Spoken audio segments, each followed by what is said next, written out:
One wet monster. The sun was shining and the clouds in the sky were white and fluffy and friendly when Grover went to the park. He did not think about taking a coat or a hat or a pair of boots.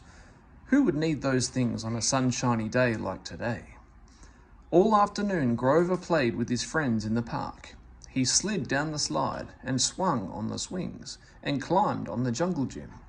He was having such a good time that he did not notice that the sky was slowly turning grey and the clouds did not look so friendly anymore.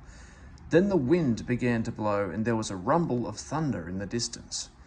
Everyone else hurried home, but Grover wanted to stay a few more minutes. I, Grover, am almost done. Certainly the rain will wait until I have finished building this beautiful castle. But the rain did not wait. Big drops began to fall hard and fast. "Oh my goodness," said Grover as the raindrops splattered on his nose and fur and into the moat of his sand castle. "I'd better hurry home as fast as I can. My fur is getting wet." Sometimes it is nice to be outside when it rains. It is nice to feel the gentle spring rain with its soft sprinkling mist which can make rainbows appear. It is nice to feel the summer rain as it cools the sidewalks and washes the dust from the leaves. But this was not one of those kinds of rain. This was a storm. The rain was cold and it came down in hard, driving sheets that made it hard for Grover to see what was in front of him. It was not the kind of rain a monster likes to be outside in.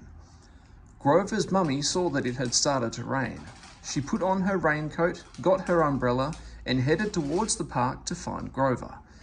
But Grover had decided to take a different way home. So while his mummy was walking on the sidewalk to the park, Grover was running through backyards towards home. Grover ran as fast as his monster legs could go. The rain blew in his face and soaked his fur.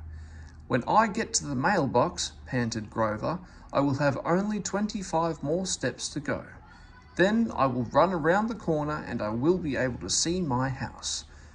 Grover tried not to think about how cold and wet he felt. He tried to think about warm, snuggly things. "My blankie," said Grover. "I will think about my blankie and my warm, dry house. I will think about my mummy giving me a hug."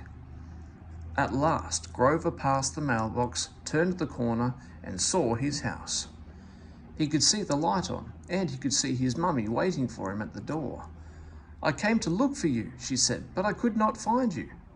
"I took the back way home," said Grover as he shivered and dripped in the front hall. His mummy quickly wrapped a big fluffy towel around him. Then she filled the tub with warm water and added some bubble bath. Grover climbed into the tub and it made him feel warm and tingly all over. When he had finished his bath and he was warm and dry, Grover said, "Mummy, I was scared in that storm." "And I was worried," said Grover's mummy, and she gave him the biggest hug a mummy monster can give her little monster. Then they sat together, drinking hot chocolate and listening to the rain.